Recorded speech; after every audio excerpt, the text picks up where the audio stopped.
Share screen.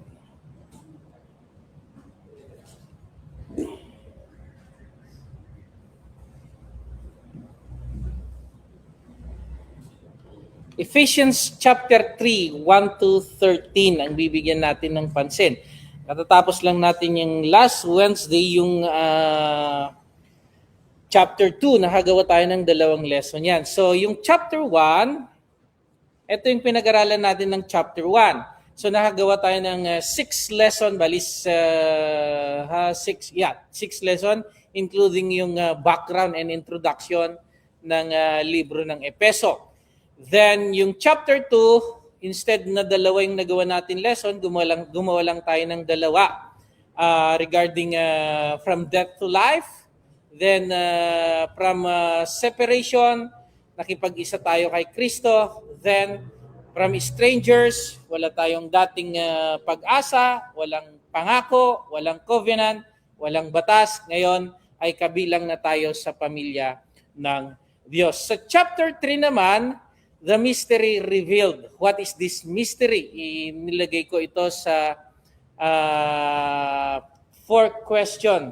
Kung di ako nagkakamaling, nilagay natin, Brad Larry, doon sa GC natin, advanced question para sa chapter 3. At yun yung sasagutin natin ngayong gabi sa ating Bible study midweek service regarding the mystery. Okay, so verse 1 tayo. Yung position na Pastor Pablo doon sa kanyang suffering o pagkakulong. So verse 1, Brad Larry.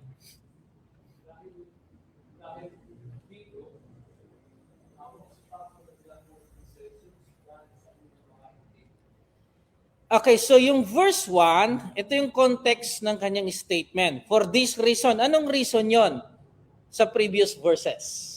Chapter 2, yung tinutukoy niya. So, ang Biblia kasi dati, walang chapter yan, walang versikulo yan. So, continuation yan. Makikita mo lang yung mga paragraph. So, for this reason, o dahil dito, anong reason? Doon sa chapter 2, ano ba yung pinag-aralan natin doon sa chapter 2? Yung reconciliation of the Jews and the Gentiles. Dati, magkaaway sila. Pero dahil sa dugo ng ating Panginoong Hesus, anong ginawa niya sa verse 13? Yung barrier, tinibag. Hindi lang binawasan. Magkaiba yung binawasan kasi sa iba, binawasan, hindi tinibag. Binawasan kasi nandun pa yung 10%, nandun pa yung Sabbath, nandun pa yung ibang mga covenant, including the instrument. Yun yung mga utos sa Old Testament. Yun yung nagpapahiwala, yung batas na yon, siya yung naging barrier within the Jews and the Gentiles. Pero ang ginawa ng ating Panginoon, dahil may barrier, ang Gentiles walang batas, ang Jews may batas. So yun yung distinction. Malalaman mo yung distinction dahil dun sa barrier. So anong ginawa ng Panginoon? Tinanggal niya yon para magkaroon ng pagkakaisa. Wala nang namamagitan sa kanila na batas. Iisa na yung batas nila, yung gospel o yung ebanghelyo. So hindi niya binawasan, kundi totally nailed to the cross ang ginamit ni Colossus. Okay, so nagkaroon na ng pag-isa. For this reason, so yun. Tingnan niyo itong phrase na to. Kanino daw siya preso? Pero in reality, kanino siya may preso? So isang tricky phrase yan. I am the prisoner of Christ. Pero nakakulong siya. So kung titignan mo yung background, no. Why? Bakit naging preso ka ni Kristo? Di ba preso ka ng Romano? Meron kasing reason for. Okay. So yun yung dahilan ng kanyang hindi siya na preso dito dahil pumatay siya or gumawa siya ng anong tawag doon yung ikakakulong niya, kasalanan na ikakakulong. Kundi dahil sa kanyang pangangaral. So, meron rason, kaya niya sinabi na prisoner of Christ. Tandaan natin, from slave, saan? Sa kasalanan, we are now slave of Christ. Slave, it means para kang nakakulong. Dahil tinubos ka ni Kristo, inilipat kanya sa kanya, it means you are now a prisoner of Christ. We are all prisoner of Christ. Before, we are prisoner from the darkness, but now translated as, Colossians chapter 1, verse 13, translated us into the kingdom of God, of Christ, of His dear Son. So we are now prisoner of Christ, not Satan. Dalawa lang naman kasi yan. Satan, darkness, prisoner of Satan, and prisoner of Christ. So, yan yung sinasabi ng ating, yan yung nakalagay dyan. Oh. So, the context of Paul's statement, yung chapter 2. So, Paul, apostolic office. Ano yung office ni Apostol Pablo? Office, it means yung trabaho.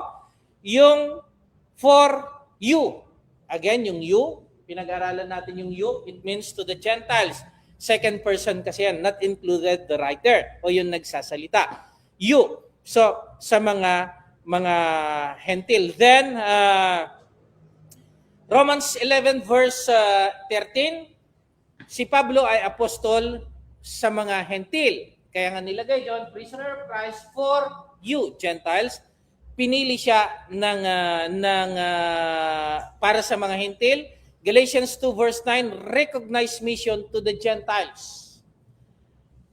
Nandyan yung mga talata. Then, nagsimula uli.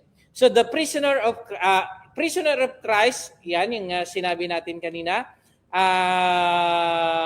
yung nature ng kanyang pagka-prison ay kay Kristo because of proclaiming the gospel. 1 Peter chapter 4 verse 12 to 13, ang sabi ni Apostol Pablo doon, I'm rejoicing in sharing Christ's suffering. So, kung tayo po ay ipinapangaral ang salita ng Ebanghelyo, kasama tayo doon sa kanyang paghihirap na ipinangaral ang Ebanghelyo. Pero si Apostol Pablo, ikinakagalak niya yung suffering niya na yan. Yung suffering niya. Kapag pumunta tayo sa Philippians, tandaan natin yung prison epistle ay ilan letters yun? Brad Larry. Yung prison epistle. Galatians, Ephesians, Philippians, Colossians. Ito yung tinatawag na prison epistle. Kasama kasi isinulat niya noong nandun siya sa preso. So, kaya binabanggit niya doon sa yung suffering niya. Prison of Christ, it means kapag nakakulong ka, it means may nagdadanas ka. Pero pagdating natin sa Philippians, yan yung susunod na pag-aralan natin, yung Pilipos, ay sinasabi niya doon na magalak kayo. Hindi kayo, huwag kayong magtangis sa akin dahil ako'y nakakulong, kundi magalak kayo. Okay, so Philippians 6:20, si Apostol Pablo, prisoner of Christ, also an ambassador in chains. Ambassador. So dahil sa tanika lang yan, doon siya ay naging ambassador or representative ang ginamit sa ibang translation. Minsan, mga Amerikano nagtatalo kami yung ambassador na yan. Ambassador, although may point siya. Ambassador is pertaining also only to the apostles. Then representative, tayo yon. We are the representative but not the ambassador. Ambassador are only to the apostles. They are the representative of Christ. Pero in other sense, tayo rin naman ay ambassador of Christ because we are the light of this world. Okay, Philippians chapter 1 verse 14, sinasabi doon na yung pagka-prison na yan, confidence through his chains. Yung sinasabi niya, ambassador in his chains, then confidence through his chains o yung kanyang pagkapreso. Bakit? Kasi hindi ka naman pumatay. Napreso ka lang naman dahil doon sa papalaganap mo ng Ebanghelyo. Then Colossians 4:18, remember my chain. Or remember that I am in prison because of you. Yun yung sinasabi ni Apostol Pablo sa mga Gentiles. Pero not only to the Gentiles, even to us today. Namatay ang mga apostol dahil sa Ebanghelyo, nakulong sila, nag-suffer sila dahil sa Ebanghelyo. So kaya nga sinasabi ni Apostol Pablo, ganun din kayo. Mag-suffer din kayo dahil sa iyong pananampalataya. Then ministry in chain. Yan yung sinasabi niya. I-explain mo, asan na, tumalikod yung bata. So, the nature of his prison, yung sa mga hentil. Okay, then number 2 na tayo. For you Gentile, this is the purpose of his suffering sa mga hentil. Pagbigyan mo naman ako. Yeah. So, yung application ng verse 1, faithfulness may lead to suffering. Hindi kagandahan ng buhay, kundi yung suffering. Then, God used difficult circumstances for His purpose. Kagaya ni Apostol Pablo, may rason kung bakit siya nakulong. Para saan? For you, Gentile, para sa mga hentil. The gospel is for all people. Not only to the Jews, but also to the Gentiles. Kaya nga, pinili ni Apostol Pablo, pinili siya para sa apostles sa mga hentil. Then, identity in Christ over circumstances. So sa mga circumstances na nangyayari sa isang Kristiyano, makikita sana sa atin yung identity over ni Kristo over Christ. So, minsan kasi may mga Kristiyano na nananalangin dahil dun sa kanilang circumstances. Pero lagi natin sinasabi, don't tell to God kung gaano yung dinadanas mo, but tell to your circumstances or problem how big is your God. So, kailangan makita natin yon. Bakit ka matatakot sa mga circumstances sa buhay? Nandyan ang Diyos. I am with you always. Ang sabi niya, Matthew chapter 28, go into the whole world and preach the gospel. Verse 17, anong sabi doon? And I am with you always. So, bakit ka matatakot sa mga circumstances sa buhay? Ang sabi ng Panginoon, I will never forsake you nor leave you. And even Joshua, one of my favorite verse, Joshua chapter 1, verse 6, 7, and 8. Don't be afraid nor dismay, for the Lord your God is with you always. 13 verse 6 ng Hebrews, anong sinasabi doon? Brad Larry. 13 verse 6.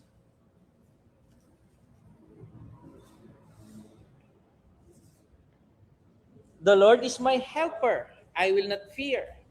So, don't tell to your God how big is your problem, but tell to your problem how big is your God. Sabihin natin, minsan, tama, mahirap siyang gawin. Pero once na ni-develop mo yung trust o yung faith na yon at i-review mo kung ano yung mga circumstances na pinagdaanan mo na hindi ka pinabayaan ng Diyos, then madi-develop mo yung trust na yon. Then, makikita sa iyo yung identity ni Kristo dun sa over those trials and circumstances. So, verse 2 na tayo, Brad Rainier. Kung tunay na inyong narinig, yakong pagiging katiwala sa biyaya ng Diyos na sa akin ay ibinigay sa ikagagaling ninyo. Okay, so ito ay isang reminder sa kanila. Reminding them of established truth, not other doctrine or introduce new doctrine. If indeed, that's kung tunay na inyong narinig. Kung tunay nga, okay, lagyan na natin na yung narinig. Ano yung kanilang narinig? Yung dispensation is from the Greek word oikodomia. Oikodos, it means house. Oikodomia means katiwala sa loob ng. Oikos means house. So, oikodomia, it means you are the dispensation or stewardess. Steward, not stewardess. Sa aeroplano yan. Okay. So, steward of that oikos. It means the house.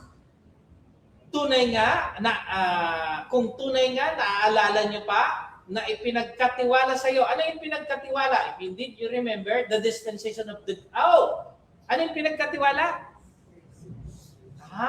Yung biyaya ng Diyos. Grace, it means unmerited favor. Remember, you are not grace, it means hindi ka karapat-dapat pero ipinagkaloob sa'yo. Unmerited. Yun yung ibig sabihin ng unmerited favor. Remember, hindi ka karapat-dapat na maging katiwala. Pero narinig ninyo, naalala ninyo na ipinagkaloob sa inyo. Yung ipinagkatiwala sa inyo, yung biyaya ng Diyos was tinutukoy niya, Apostol Pablo, ibinigay sa kanya, given to me. Para kanino? Yung pagkatiwala na yan, ibinigay sa akin para sa inyo. Remember, Paul is the apostles to the Gentiles, ibinigay sa kanya. Hindi, grace ginamit kasi hindi in-earn ni Apostol Pablo yung kanyang pagka-apostol, kundi ibinigay sa kanya ng libre. Grace, ginagamit din yun sa chapter 2, grace, it means unmerited favor. Yung kaligtasan ay hindi ipinagtratrabahuan. Even hanggang doon ka sa likod lumuhod, hanggang doon sa harap, or pahirapan mo yung sarili mo, parusahan mo, hindi mo makukuha ang kaligtasan sa pamamagitan nun dahil ibinigay ng libre. Ang kailangan mo lang gawin ay tanggapin mo at sumunod ka. Sumunod ka. Okay. Then, Paul Divines Commission, ano yung ipinagkatiwala sa kanya? God gave responsibility. Steward, not a source. Hindi siya yung source ng salvation na yon, kundi ipinagkatiwala lang sa kanya. Then, the Gentiles were intended, sila yung recipient. Okay, so yung salvation, okay, yung ebanghelyo, ang isang mangangaral, hindi dapat siya yung source. Siya lang yung katiwala. Ang ibang mangangaral kasi, wala na. Talagang sila na yung nagiging source. Hindi sila na yung nagiging source. Paano? Sa pamamagitan daw ng nanaginip daw siya kagabi. Yan. Sino naman yung iba? Ang iba naman ay through vision, kinausap siya ng angels. So siya na yung ngayon na kailangan mo sa kanya maniwala. So nagiging source na siya. Hindi na lang siya katiwala. Okay, so kailangan makita natin yung mga bagay na yan. Preachers, even Apostle Paul are only dispensation or steward doon sa ebanghelyo na yan. Okay, then, kanino yung recipient? Given for me, to me, para sa inyo. Okay. Then, ano yung lesson dyan sa verse 2 na yan? We are steward, not owner of grace. The gospel must be shared without partiality. Not only to the Jews, kasi dito may problema. May problema. Ayaw ng mga Hudyo, mamaya may didiin pa natin yan, ayaw ng mga Hudyo na makasama yung mga Hentil. So, faith requires reminder. Kaya nga, if indeed, that's a reminder. Kung tunay na inyong narinig, that's a reminder. Then, ministry is a responsibility, not a privilege. Responsibility. Kasi pinagkatiwala sa iyo. So, responsibilidad mo yan. Okay, then, number 3, ask. Pakibasa mo. How that by revelation he made known to me the mystery, as I have briefly written already. Okay. Thank you. So, yung revelation na yon, galing kanino? Sa Diyos. Known to me. Hindi galing sa sarili niyang knowledge. Yan. Hindi kagaya sa iba ngayon, kailangan mong sundin si ganito kasi siya yung pinagkatiwalaan ng Diyos. So, nagiging source na yung taong yon, hindi na yung kinikilala nila yung taong yon, hindi na yung pinanggalingan. Yung human wisdom na yung kinikilala, hindi na yung pinanggalingan. So, revealed, He made known to me yung mystery na yan. So, ano yung mystery na yan? Okay, tingnan natin. So, by revelation, made to me, mystery. So, hindi ko pa nilagay dyan. Okay, mamaya nakalagay dyan. Okay, so, ano yung meaning ng mystery? Ang mystery, Ito yung from the Greek word mysterion. Ibig sabihin, does not mean something unknowable. But, and then previously hidden. Mystery nga eh. Kung na-revealed na, hindi na siya mystery. Pero dito, ginamit yung, okay, mamaya, yung revealed na yan. Yun yung meaning ng mystery. Nilagay ko ba yan? Wala. Then, as I have briefly written already. Ano yung sinasabi mo, Apostol Pablo? Sinulat niya na doon sa Ephesians 1:9-10, yung mystery na yan. Ano yung mystery na yan? Yung plano ng Diyos na magkaisa ang Hentil at saka Hudyo. Yun pala yung mystery. Yung magkaroon, yung kaligtasan not only to the Jews, but sa lahat na. Yun pala yung mystery. Yun na mag-unite ang bawat isa. Na, to verse 18, ano yung mystery? Magkaroon ng access both Jews and Gentile sa pamamagitan ng Espiritu. Itong mystery na ito ay na-revealed na. Yan. Revelation, He made known to me. Yung mystery. Yung magkakaroon ng pagkakaisa ang Jews and Gentile. Gagamitin niya mamaya yung sa church. Known into the church. Okay, mamaya pupuntahan natin yan. At when you read, ang sabi niya, you may understand my knowledge. Okay. Tingnan natin itong bagay na ito kasi medyo ito yung isang pangontra doon sa mahirap intindihin ang Biblia daw. Yan. Kung hindi ka pinagkalooban or pinatungan ng kamay, hindi mo daw maintindihan ang Biblia. At sinasabi ng iba na may relihiyon na hindi ka pwedeng magdala ng Biblia sa loob ng pananambahan kasi pangbabastos yun kasi hindi mo rin naman naintindihan. Siya lang yung pinagkatiwalaan, kaya siya lang yung nakakaintindi. Pero ang sinasabi ng talatang ito, tingnan nyo maigi, sa pamamagitan nyon, sa pagbabasa ninyo ay, ano daw? Inyong matalastas o maunawaan, understand my knowledge. So through reading, mauunawaan natin ang salita ng Diyos. Hindi lang iilan, kundi lahat ay mauunawaan saan? Sa by which when you read. Kapag nabasa mo, maintindihan mo. So, ang Biblia sinulat sa Koine Greek. Koine, it means common. Common language at the time. So, lahat makakaintindi. Kaya nga sa Koine, that's a common Greek known to all men on those days. Kaya nga isinulat para madali sa Koine para madali maintindihan. The same din sa ating panahon. Ang Biblia ay hindi lang para doon sa nag-aral o sa mga napatungan ng kamay, kundi para sa lahat. Kailangan maintindihan natin yun. Kaya nga, may Bible study, ang bawat isa may Biblia kasi naintindihan natin yan. Okay, then you may understand my knowledge. In-explain na natin. And in the mystery of Christ, yung divine revelation, clear enough to be read. When you read, you may understand my knowledge. So clear yun. Maintindihan natin. Hindi siya masalimuot. And even revelation daw. Ay, ang pinakamahirap maintindihan ay revelation. No. One of the easiest book in the Bible na madali maintindihan, Revelation. Kung masilip mo lang. Ang Revelation kasi, pinag-aralan na natin to, isang taon na natin, wala ka pa noon, Rainier, no? Isang taon namin pinag-aralan sa EDSA. Ang Revelation kasi is verse 1 pa lang, naisulat the word signified, it means signs. Parang ano yan ang security may mga code, Alpha, Bravo, mga ganyan. 10-4, mga ganyan. So that's a sign, call sign, tawag nila ron. Pag alam mo yon, naintindihan mo yon. Yung revelation kasi may sign.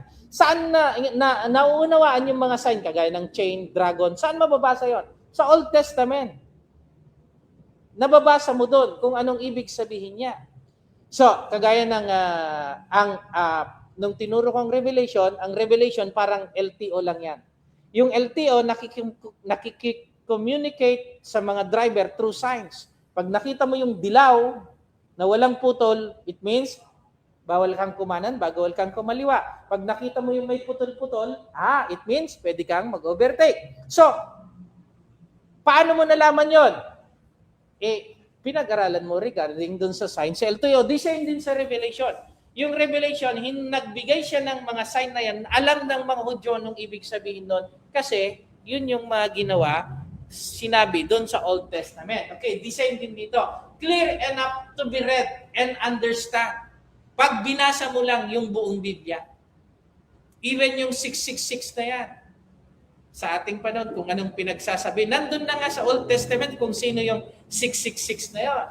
Okay. And even 1,000 na yun, ano ibig sabihin ng 1,000? Na nandun lahat yon. So, mga signs yun. Okay. Then, sufficient to convey saying the truth. So, sufficient. Hindi na kulang. Hindi mo na kailangan dagdagan. Ang iba kasi, dinadagdagan pa. May new revelation na naginip ako kagabi. Oh, no. Kompleto na yan. Kompleto na yan. Hindi mo na kailangan dagdagan. Okay. Verse 5 na tayo. 12. Mabagal yata yung facing natin. Okay, verse 5. 5 na tayo. Doktor, kaya mo? Sige ba? Sige, balik sa'yo as. Kay mga nirecited yung mga nasa likod tayo natin. Which was not made known to people in other generations, as it has now been revealed by the Spirit of God's holy apostles and prophets. Okay, Rainier, pakibasa mo yung 1 Peter chapter 1, 10 to 11 para maintindihan natin yung not made known to the people in other generation pertaining to the Jews yan. Okay. Peter, 1 Peter. Na sinayasa ang kahulugan kung ano at kailan panahon itinuro ng Espiritu ni Kristo na sumasa kanila ng patotohanan ng una ang mga pagbabata ni Kristo at ang mga kaluwalhatiang nakadili sa mga tao. Sa mga ito. Okay na ako doon. Yung first phrase ng verse 10, mas maganda sa English yun eh. Search diligently, but did not fully understand. Yan. Sino yung nagsiyasat? Yung mga prophets. The prophets searched diligently. Pero, mystery kasi yun, not made known to people in other generation. It means in the Old Testament time. Yun yung sinasabi niya. Old Testament limitation and expectation. Sinaliksik nila, mamaya even the angels, hindi naipaalam sa kanila. Now revealed. Tingnan niyo yung salitang yon.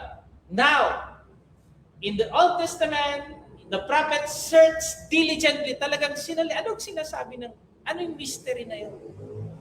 Even David, even the prophets, in the Old Testament, even Samuel, gusto niyang malaman yung mystery na yun. Pero, mystery nga. Hindi nila nakita yung mystery na yun. Yung mystery pa lang yun, yung Christ in you, it means to the Gentiles ay magkakaroon na ng unity at matatanggal na yung barrier sa gitna nila. Okay, so known, revealed by the Spirit. Yan. So ipinakilala sa kanya yung mystery. Ipinakilala na sa kanila. Ni-revealed na. So hindi na mystery, kundi ni-revealed na by whom? By the Spirit to God's holy. Kanino? Sa mga apostol and itong prophets na ito, prophets in the New Testament ang binabanggit dito. Okay. Pagdating natin sa Acts, may mga prophets sa New Testament kasi hindi pa kumpleto yung Biblia at the time. Okay, so, to his holy apostles and prophet, yan yung binanggit ko na. Then, ano yung biblical role ng prophet ba? Ano bang trabaho ng prophet? Spirit-directed messenger. They are the messenger. Hindi ka pwedeng meron tinatawag na false prophet, pero they are not the messenger of God. Yung tunay na propeta are messengers of God. Anong trabaho nila? Deliver God's message, inilalagay sa kanila bunganga. And even yung asno, sa panahon ng lumang tipan, nagsalita. nagsalita. Pero yung salita niya, hindi galing sa kanya, kundi inilagay ng Diyos sa kanilang bunganga. That's the true prophets. Okay. Then verse 6 na tayo. Rainier, balik ka sa kanya. Sa'yo. That the Gentiles should be fellow heirs of the same body and partakers of His promise in Christ through the gospel. Okay, yung verse 6, yan yung content of the mystery. I-define niya na, clearly defined. Ano yung content ng mystery? Na yung mga hentil ay maging pag Hudyo ka, hindi ka papayag. No. May barrier kami. May barrier. Hindi pwede. Di ba? Bawal nga umapak sa kanilang lupa. Bawal makipag-negosasyon sa kanila. Bawal makipag-business sa kanila. Di ba? Kasi maduduming tao sila. Hindi tuli. Ngayon, anong sabi? Fellow heir na sila. That's the mystery. Second, ano yung content of mystery? Fellow heir, tapos kasama na sila sa iglesia. Pero meron pa rin ano na yung uli, Rainier, yung black tsaka white. Meron pa rin discrimination. No. Hiwalay kayo. No. Sabi ng mystery, no. Kasama na sila. At partaker na rin o kabahagi sila. Bahagi na ng pangako. Remember, chapter 2, ano yung old na kalagayan ng mga Gentiles? No hope, no covenant, no promise. Pero ngayon, kasama na sila. That's the mystery. Partaker of the promise. Dati, wala silang promise. Promise in Christ through, tingnan nyo ito. Sa pamamagitan na ng Ebanghelyo. Through the gospel. This is the means of inclusion. Yung pagkasama nila. Nag-iisa na tayo. Kaya nga, Galatians chapter 2, verse 3, verse 27, those who baptize into Christ have put in Christ. There is now no Jews, no Gentiles, no slaves, no free. We are all one in Christ. That's Galatians chapter 3, verse 27. Kasama na kasi sila. Yun yung matagal na sinerch sa verse 5 ng mga propeta na hindi nila maintindihan. But now revealed. So equality without conversation to Judaism. Kasi Acts chapter 15, ano yung issue doon sa Acts chapter 15? Kailangan mong, okay, sige, pumayag na yung mga Hudyo. Okay, sige, yung gospel ay para rin sa mga ebanghelyo. Pero mayroon kailangan idagdag. Ano yon? Kailangan ma-convert sila sa Judaism. Kailangan nilang matuli. Pero anong sabi ni Apostol Pablo sa Acts chapter 15? Hindi na kailangan. So, yun yung sinasabi ni Apostol Pablo. Sa mga Jews, hindi na kailangan, sa mga Gentile, hindi na kailangan ma-convert to Judaism. Kundi, inalay niya dito. True Judaism, no. True gospel. Hindi mo kailangan maging Jews para makasama ka dun sa katawan, para maging fellow heir ka, para makasama ka sa promise. Hindi. Kundi makakasama ka sa pamamagitan na ng Ebanghelyo. Not through Judaism, but through the gospel. Kailangan makita natin yung mga bagay na yan. Okay. Verse 7 na tayo. Si Brad Larry.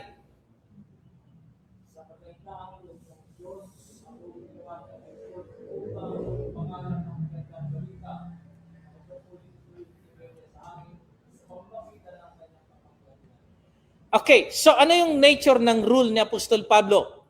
Minister, which I become minister. Minister from the Greek word diakonos. It means, ang literal meaning ng diakonos is alipin sa gigilid o busboy sa restaurant, taga-serve ng pagkain. Yun ang meaning ng mystery. Pero sa atin, pag sinabi mong diakonos, nako, may taga-bit-bit ka ng maleta, may taga-hawak ka ng payong. No. Ang minister, it means tagapagsilbi. Minister. So, yun yung trabaho ni Apostol Pablo. Then, according to the gift of grace given to me, hindi niya in-earn nandun kasi yung salitang grace again. Kailangan i-connect natin doon. Sa mystery, hindi niya inert, kundi pinili siya ng Diyos. Ipinagkatiwala yan sa kanya ng Diyos. Kung balikan natin yung verse 1 and 2. Okay, then, by the effective working of His power. Anong ibig sabihin yan? So, hindi yung ministry ay hindi sustained by human strength, but by His power. Yung pagka-ministro mo ay by His power, not by your own knowledge, not by your own strength, but by your own power. Yun yung sinasabi ni Apostol Pablo dyan. Mystery, according to gift of the grace of God given to me by effective working power, not my knowledge, not my strength. Yun yung sinasabi ni Apostol Pablo dyan. Okay, but by God's active power. Okay, verse 8 na tayo. Konti na lang. Sige, Brad Larry, pakibasa uli.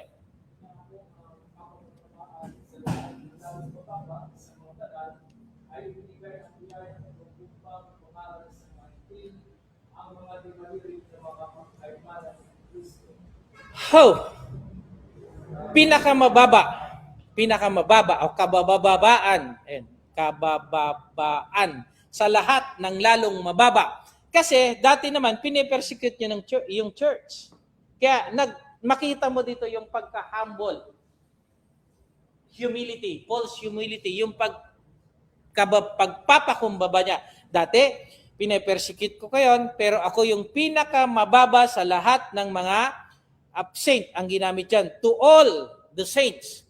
So dito, ang isang Kristiyano, hindi mo dapat itaas yung sarili mo. Even ikaw yung preacher or deacon or elder, sa loob ng iglesia, kailangan makita sa'yo yung pakap.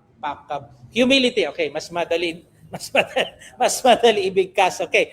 Then the grace was given. Again, hindi niya pinili yan, unmerited favor again yan, ibinigay sa kanya yan. Then preach among the Gentiles. So, ito yung privilege na ipinagkaloob sa kanya ng Panginoon, regalo sa kanya ng Panginoon yan. Preaching the gospel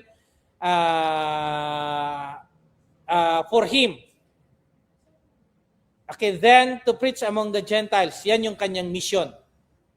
Ipangaral ang ebanghelyo kanino? Sa mga Hentil. Okay, then the unreachable riches of Christ. It means yung lawak, yung lalim, yung supply is infinite and unlimited. Yan yung sinasabi niya. Not only compound or para sa mga Hudyo, kundi para sa lahat. Kaya nga umabot sa Pilipinas yan kasi unsearchable riches of Christ. Okay, then, verse 9 na tayo. And to make all, not only to the Jews again, kaya ine-emphasize niya palagi dito ni Apostol Pablo, all see what is fellowship of the mystery. So all nakita, dahil hindi na siya mystery, kundi na-revealed na meron na tayong pakikisama. May pakita sa lahat ng mga tao kung ano ang pagiging katiwala sa hiwaga. So paano na ipakita? Sa pamamagitan ng gospel, sa pamamagitan ng iglesia. Been hidden in God who created all. So itong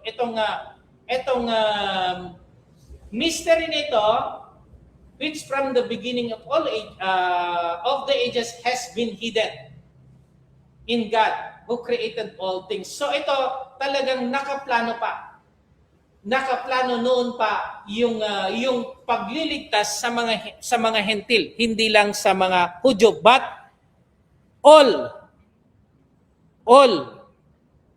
sa lahat. Okay. So to make all see, para makita. So yung fellowship diyan, from the Greek word koinonia, it means association, communication, join. Kasama ng fellowship, it means partaker, kasama ng partaker o fellowship. Yeah. Not only the Jews, but to the Gentiles na. Magkasama na sila. Partaker na sila. Yun yung mystery. Hindi na hidden, kundi nakikita na ng lahat. Then, fellowship of mystery, then hidden in God from the beginning. Ngayon ay, yan yung eternal plan. Tandaan natin, may threefold of promise. Ano yung threefold of promise, Brad Larry? Chapter 12 ng Genesis. Gawin kitang isang bansa. Then, lupa, yung promised land. That's the second promise. And yung third promise, ano yung third promise? Dahil sa'yo, all nation will be blessed. All magkaroon ng fellowship. Yan. All nation will be blessed. So, yan na yung mystery. So, even in the beginning of ages, hidden yan, pero yan yung divine plan of God. Na magsasama, magfe-fellowship, magkakasama lahat. Hindi lang ang mga Hudyo. Okay. So, created all things through Jesus Christ. Okay, verse 10. Tatlo na lang. So, Rainier, pakibasa uli. Upang ngayon sa pamamagitan ng Iglesia ay maipakilala sa mga pamunuan at sa mga kapangyarihan sa sangkalangitan ang kabusukan ng karunungan ng Diyos. Okay. So, ngayon, ginamit na ng Iglesia. Yan. Made known by the church. May pakilala sa mga upang ngayon sa pamamagitan ng Iglesia, may pakilala yung mystery. Yan. Unknown, made known. Dati unknown, but because of through the church, through doon sa pagkapako niya sa cross, binili niya ang Iglesia. Ngayon ang Iglesia, sa pamamagitan ng Iglesia, may pakilala, made known. May pakilala yung mystery na yun, even to the principalities and powers in the heavenly places. Tandaan natin, ito yung mga angels, hindi nila alam kung ano yung mystery na yun. Pero dahil sa pamamagitan ng Iglesia ay naipakilala yung mystery na yun. Kapuspusan ng karunungan ng Diyos. Yun yung powers in heavenly places. Yun yung mga angels. Even the angels, they want to know what that mystery. Even the prophet, the kings in the Old Testament, the judges, binasa natin kanina rin yan, 1 Peter chapter 1, verse 10, diligently search. Even the angel, gusto nila, they also diligently search kung ano yung mystery. Ngayon, naipahayag na sa pamamagitan ng Iglesia. Yan. Okay. So the manifold wisdom of God, i-skip ko na yan. Okay, God eternal purpose. So according to the eternal purpose, it means yung mystery na yan, na lahat ng bansa ay magkakaroon na ng fellowship sa pamamagitan ng Iglesia, eternal purpose yan. It means hindi siya limited, Brad Larry. Hindi limited yan. May hangganan hindi, kundi eternal yan. Even before the foundation of the world, plinano na ng Diyos yan. Eternal. According to the eternal purpose which He accomplished in Christ Jesus our Lord. Okay, so, ano yung lesson na makikita natin sa verse 11? Trust in God's eternal plan. Kung ano yung sinabi niya, Brad Larry, na pag unahin mo yung kanyang kagustuhan, yung kanyang kaharian at ang kanyang katwiran, that's His promise, so trust or rely to His promise. Kung si Abraham hindi nagtiwala, 100 years na ako. And even nakasukbit yung balisong, yung patalim ni Abraham, then tinatalian niya si Isaac. Ang pangako ng Diyos sa kanya, gagawin kitang malaking bansa. Kung pinatay niya, paano na yung malaking bansa? Pero nagtitiwala sa Diyos. So, sa mga pangako ng Diyos, kailangan natin magtiwala. Trust in God's eternal promise. Promise niya yun, hindi kita pababayaan. I will never leave you nor forsake you. Seek you first the kingdom of God and His righteousness, and all these things shall be added unto you. Ang problema kasi, ang sabi ni Santiago, anong sabi ni Santiago Grinier? Kung ang iyong pananampalataya, toss and fro. Like the wave in the sea, hindi mo matatanggap yung panalangin na yan. So ang pananampalataya mo kailangan intact.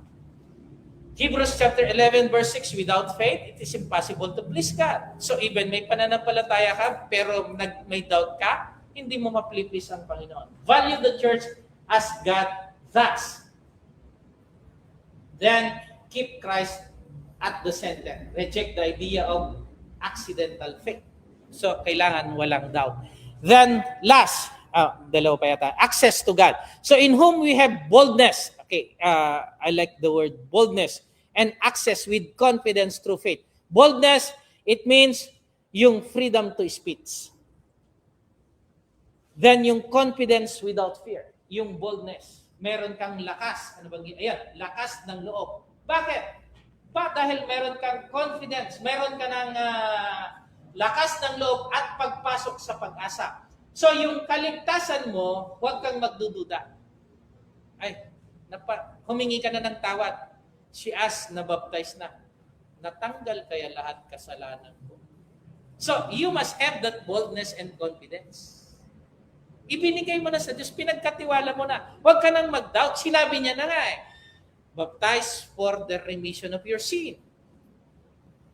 Blotted out all your sins. Nung sinabi niyang tinanggal na, kailangan mo ng boldness, confidence. Sa pamamagitan ng iyong pananampalataya, huwag kang magduda. Okay, sa bagay, ako rin nung una, natanggal kaya, napatawad kaya. Then pray ka uli. Pero katagalan, nadidevelop yung trust. Huwag kang magduda. Huwag kang magduda. Nung pag sinabi niya, maniwala ka. And access with confidence. So dati, wala tayong access sa Panginoon. Ngayon, magtiwala ka. Doon sa access mo sa Kanya. Sa pamagitan ng yung through faith in Him. So, kailangan makita natin yung mga bagay na yan. Sa pamamagitan ng ating pananampalataya, meron na tayong boldness, meron na tayong access, at kailangan natin magtiwala. Magtiwala. Paano? Sa pamamagitan ng ating pananampalataya sa Kanya. Yung faith.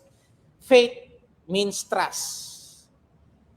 Pag Hebrews chapter 11 verse 1, kapanatagan sa mga bagay na hindi nakikita.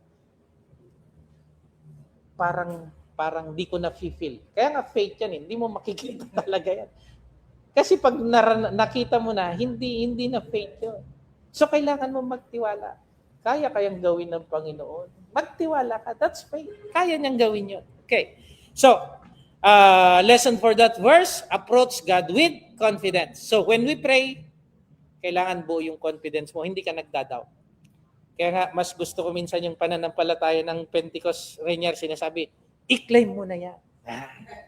Di ba? I-claim mo na yan. That's confidence. That's faith. I-claim mo na yan. Makukuha mo yan. Sana magkasasakyan ako. I-claim mo na yan. Di ba? I-pray mo yan. Sana makuha ko yung trabaho niyan. I-claim mo yan. That's faith. Put your trust in Him. Do your job. Do your part, and God will do the rest. Okay. Sana. So, value the privilege of prayer. So, paano mo gagawin yun? Sa pamamagitan ng panalangin. Yan. Kasi yung access, the only access to God is through prayer. No more, no less. Wala nang iba. Wala nang iba, Brad Larry. Hindi mo pwedeng sulatan o i-text. Okay, so value the privilege of prayer. So, kaya nga sinabi na Apostol Pablo, pray without ceasing. So, kailangan mo yung prayer na yan. Then, faith is the key to access. May prayer ka nga, pero yung faith mo naman ay nagdadoubt. So, useless din. So, faith is the key to access.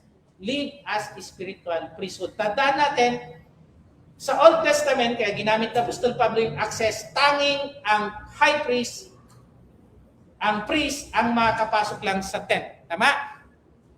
Ngayon, lahat na tayo may pagkakataon na sa pamamagitan ng prayer. Okay. Pwede na natin offer yung sarili natin. Kaya nga Romans chapter 12, offer yourself as a living sacrifice. Oh, paano kung may offer? Priest lang ang pwedeng mag-offer? No. may privilege na tayo. May privilege na tayo. Okay. Then 13, therefore, conclusion na, ibig sabihin yan. Pag therefore, that's the conclusion. I ask that you wag kang maglupaypay, kapatid. Even through trials, don't lose your heart. Huwag kayong maglupaypay sa mga kapighatian. If you face trouble, trials, huwag kayong maglupaypay. Bakit? Dahil sa inyo napawang kapurihan ng Diyos. So when we face tribulation, trials, problems in life, that's which is your glory. Kapurihan nyo. Bakit? Kasi ang bata daw na hindi mo pinapalo, hindi mo mahal. Alam niyo yung term na gano'n? Pag di mo sinasaway yung bata, hindi mo mahal. Kasi pinapabayaan mo lang. Pero dahil sinasaway mo, pinapalo mo, dahil mahal mo siya. That's it. Bakit may trials? For your glory. Pawang kapurihan ninyo. So when we face trials, that's for our glory. Kapurihan mo yan. Bakit? Kasi mahal ka ng Diyos. Kapurihan mo yan. Bakit? Kasi yan yung magdadala sa iyo sa langit. Kasi pag di mo nalampasan yung trials na yan, sa impyernong bagsak mo. Okay, so do not lose your heart. So yan ang sinasabi ng Apostol Pablo. Therefore, mga kapatid, even you face trials or temptation, do not lose your heart. Okay. So, ano yung lesson dyan? Do not be discouraged by the suffering and faithful servant. Suffering for Christ is an honor. So, sa pamamagitan ng pagiging member na natin ng Church of Christ, yung mga kaibigan natin na wala na yung iba, maring ganon, yung mga friend, sama ka na sa amin, may party kami ngayon. Oh, wala na, hindi ka na pwedeng sumama. So, pero kapurihan mo naman yan sa Diyos. Kasi, dati, nandun ka sa night life na yan. Pero ngayon, i-text mo si As, hindi na. Killjoy naman yun. Kasi, pero sa Diyos, kapurihan mo yun. Sa iba, hindi mo kapurihan, pero that's suffering. Yung hindi ka ite-text, tatawagin, invite ng mga friend mo, kasi nagbago ka na, that's suffering. Dinalayan ka, that's suffering. But, that's for your glory. That's honor. Yan. So, value those who sacrifice for the gospel. Maintain spiritual courage. Don't lose your heart. Kaya nga, dun sa 1 Peter chapter 1, verse 5, add virtue to your faith. Tama ba, Rainier? 2 Peter chapter 1, verse 5. Not only faith, but dagdagan mo ng courage. Even you have faith without courage. Even you have faith, pero nalulus mo naman yung sarili mo. O nang lulupaypay ka naman. That's useless. That's useless. So, kailangan may courage tayo. May courage tayo. Without courage, you cannot forgive. Without courage, you cannot offer your time tonight. Kung wala kang lakas ng loob, hindi ka pupunta dito. Tama? You need to sacrifice your time. You need to sacrifice your income. You need to sacrifice your money for fair. You need to sacrifice your strength. Kailangan mo ng courage para gawin lahat ng mga bagay na yun. You need courage, again, to say sorry. You need courage para manalangin ka sa Diyos. Kaya nga, sabi ni Pablo, don't lose your heart o huwag kang maglupaypay. Huwag kang maglupaypay. Magsakripisyo sa pamagitan ng lakas ng loob. Okay. Tapos na tayo. So, doctrinal lesson sa pinag-aralan natin from verse 1 to 12. The church is God's eternal plan. Hindi plan B or plan C. Eternal plan. It means from the foundation of the world. Salvation is for all, the Jews and the Gentiles, 3 verse 6. The gospel unites all believers, Ephesians 3 verse 6. Then, spiritual lesson, God's word can be understood. When you read it, you may understand my knowledge, sabi ng Panginoon. So, lahat ng babasa ng Biblia, mauunawaan ang Biblia. Hindi lang yung ministro o yung pare or yung nag-aral, hindi. Na lahat. Easy to understand. Ministry is privilege, not a burden. So, ano yung ministry mo? So, humility is essential in service. Kagaya ni sinabi na Pablo, ako yung pinakamababa sa lahat ng iglesia. So, ako yung pinakamataas kasi ako yung ganito. No, hindi mo kailangan yun. So, practical application, remain faithful despite suffering. Even may mga trials ka, huwag kang manlupay. Value unity in the church, then boldly approach God or confidence, yan. Access through prayer, through Christ, yan. Boldly. Okay, then Ephesians chapter 3, nandyan yung question na inilagay ko sa GC natin. Thank you very much. Nag-overtime ako. Kasi binibilisan natin yung facing natin. Medyo mahahaba na yung versikulo, hindi na lang 2. Malalaman pa yan, kaso tinanggal ko na yung iba. Sabi ko, inalagay ko lang sa 1 oras talaga. Any question? Wala, di ba? Wala. May pero. Akala ko pero eh. Sige, Brother Rainier, isang awitin, tayo na tayo at manalangin. Hi. Thank you again very much. Di ko alam, naintindihan ng mga pipi. Sige. 241. Why did my Savior come to earth? 241. 241. 241. Why did my Savior come to earth and to the humble go? Why did he choose a lowly prayer?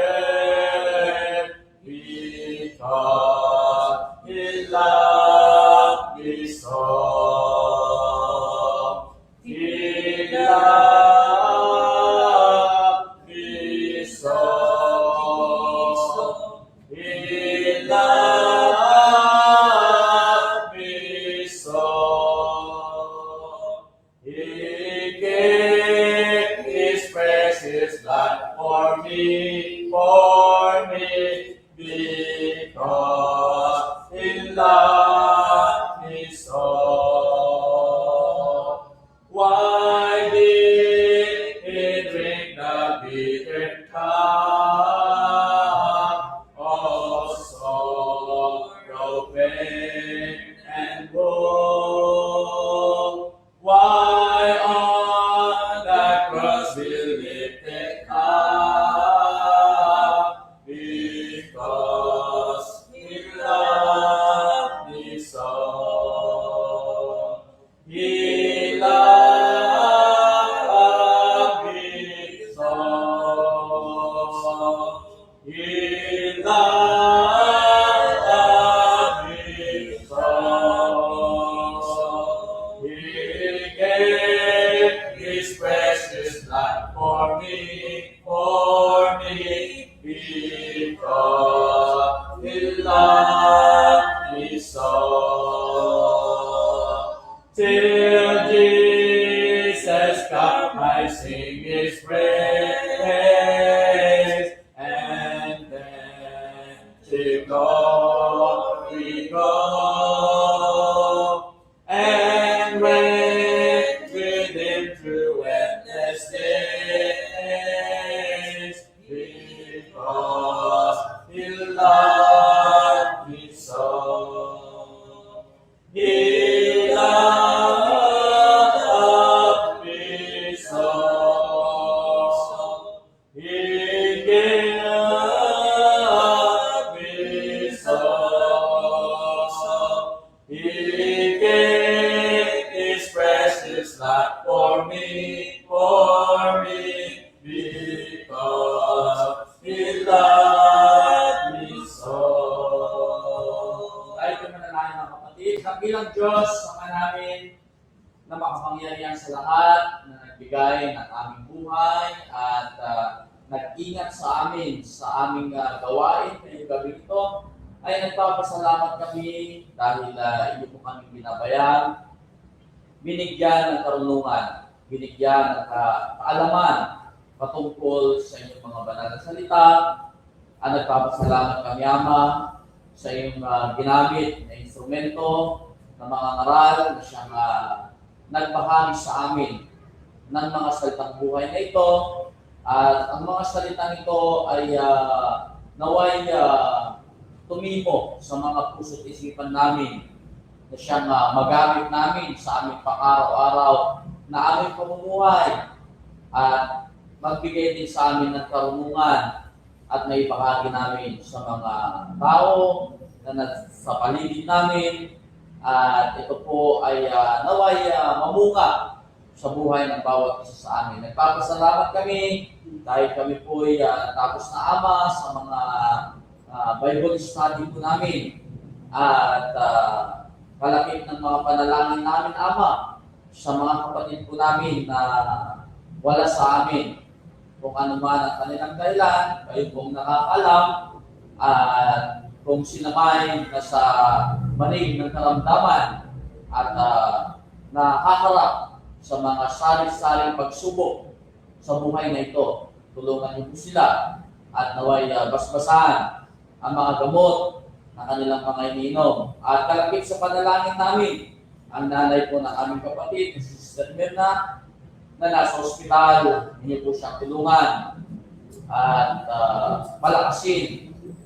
Ipanumbalik po, Ama, ang kanyang kalakasan at basbasan din ang mga gamot na kanyang iniinom. Ganun din inyong gabayan ang mga doktor, mga nurse na siyang tumitingin sa kanyang kalusugan at ganun din ang bawat isa sa amin.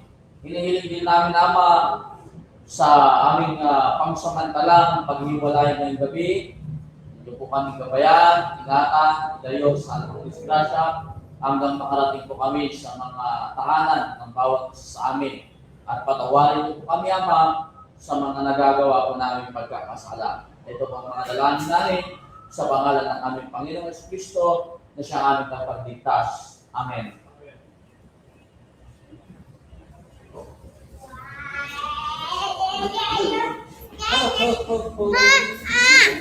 I-off ko lang tong live natin. Naka-live pa tayo. Bye, bye, bye, bye.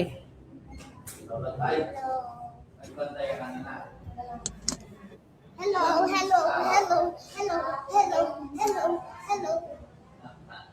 Ay, in-end ko na. End.